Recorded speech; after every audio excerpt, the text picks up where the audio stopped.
Hola chicos, bueno, esta es la clase de dibujo, ¿ok? Donde vamos a revisar, perdón, las representaciones o las proyecciones, los métodos de proyecciones para la representación de objetos.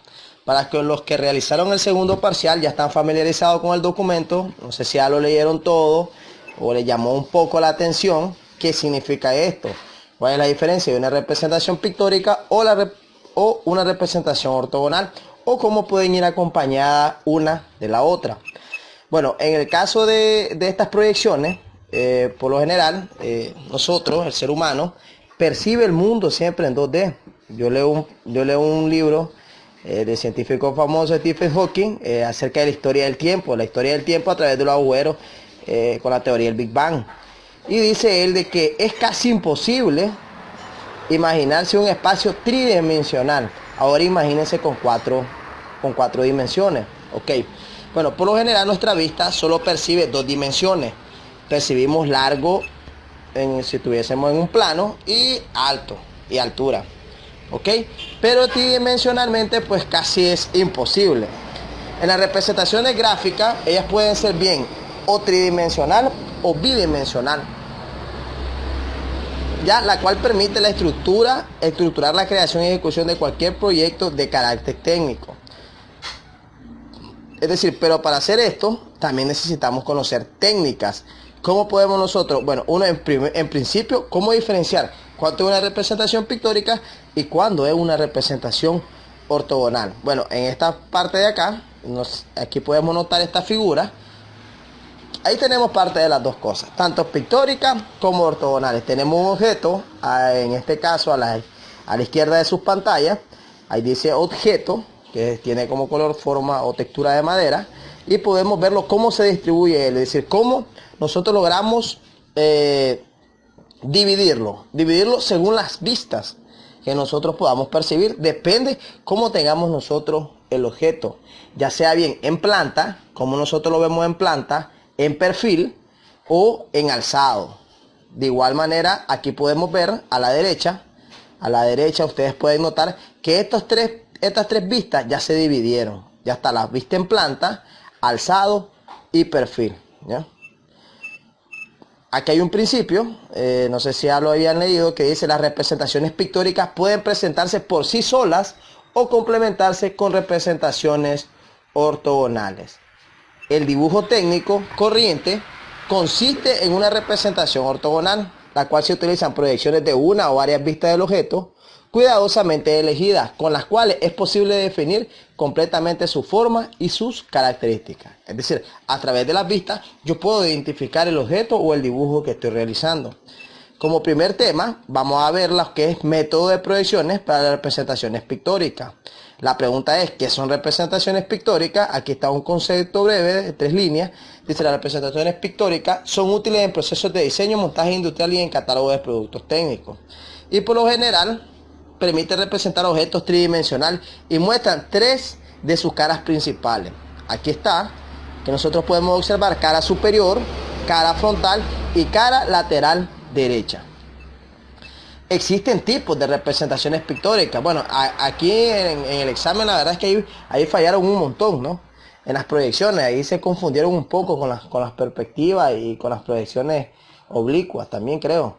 Entonces, bueno, existen 3 tipos, se pueden clasificar en 3 tipos: proyección en perspectiva, una proyección oblicua y una proyección asonométrica. Bueno, asonométrica, ¿no? Pero no es tan difícil. La proyección en perspectiva, aquí lo podemos ver en una de las imágenes. Nosotros es decir, cómo se visualiza, cómo se puede representar el objeto de tal manera, es decir, cómo está la posición del observador. Porque cabe mencionar que la proyección en perspectiva tiene que ver mucho la posición del observador.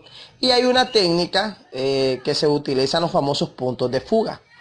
Bueno, aquí pueden ver el concepto. Si quieren un poco de literatura, aquí está, que es la proyección en perspectiva, que permite representar, ya, es decir, dice que representa objetos tal como lo visualiza un observador, ¿no? Más no como son en la realidad. ¿Por qué? Porque a escala ellos se van deformando. Por ejemplo, en esta imagen podemos notar que es una galería de pintura y vemos que las pinturas del fondo como que se ven un poco más pequeñas. O es más, comparemos la altura tanto de esta persona con la persona que está un poco más cerca de nuestra vista y denotamos que se ve súper pequeña. Bueno, una ilusión óptica en este caso se refiere a las perspectivas.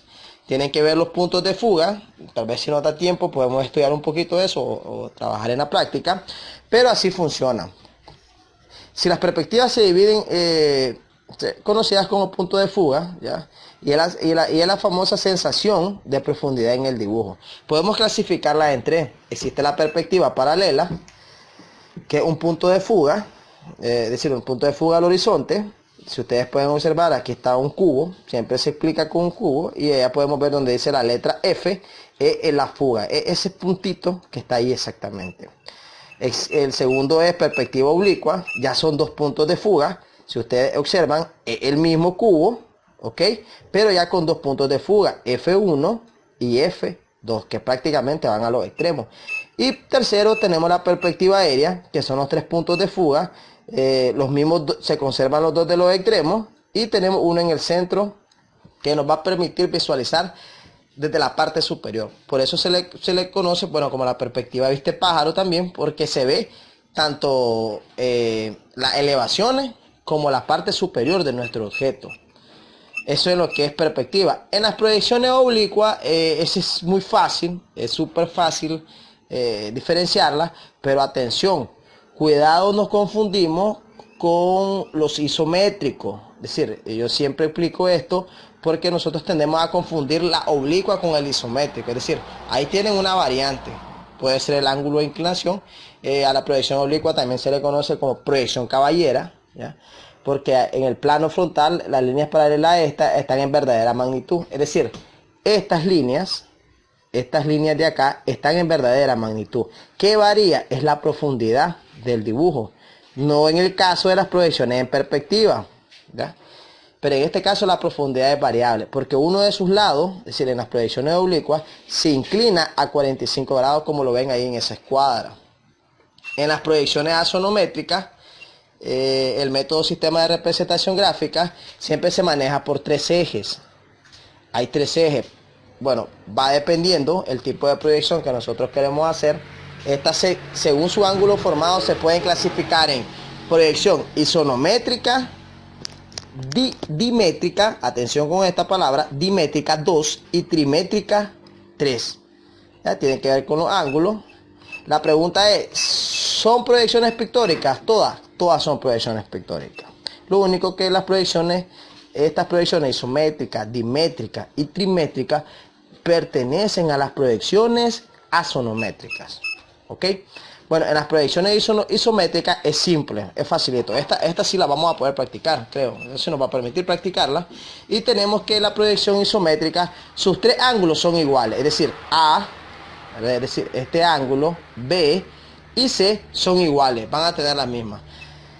¿Cómo lo trabajamos? Por lo general, siempre a la hora de la práctica se hace una línea horizontal, la línea más larga, y luego inclinamos dos lados del objeto a 30 grados. Y eso nos va a permitir a nosotros que estos tres ángulos sean perfectos, que sean iguales, ¿no? Ya sabemos nosotros que el ángulo en este caso para un círculo es de 360 grados. Si tenemos tres ángulos, significa que lo dividimos entre 3 y vamos a tener 120 grados cada uno. En la proyección dimétrica, bueno, aquí es diferente. ¿Por qué? Porque dos ángulos son iguales. En este caso sería B y C. Y el ángulo A va a ser desigual. ¿Cómo se logra esto? Simple. La misma línea, como en isométrico, la línea horizontal. Y se inclinan dos lados a 45 grados. Y ahí podemos obtener una proyección dimétrica. Y en trimétrica, bueno, ahí la verdad es que los tres ángulos son totalmente desiguales. Nosotros decidimos que podemos elevar una de sus líneas a 30 grados o a 45 grados. Es decir, al final los tres ángulos van a ser desiguales. Entonces, podemos cancelar lo que es la parte de las proyecciones pictóricas. Bueno, aquí salen algunos ejemplos. Cómo funciona en chumaceras con ángulos y contornos circulares. Cómo funciona. Ahí están para representar un círculo en el plano superior, en el plano frontal y en la parte del plano lateral. Bueno, aquí son algunos ejemplos que podemos encontrar en el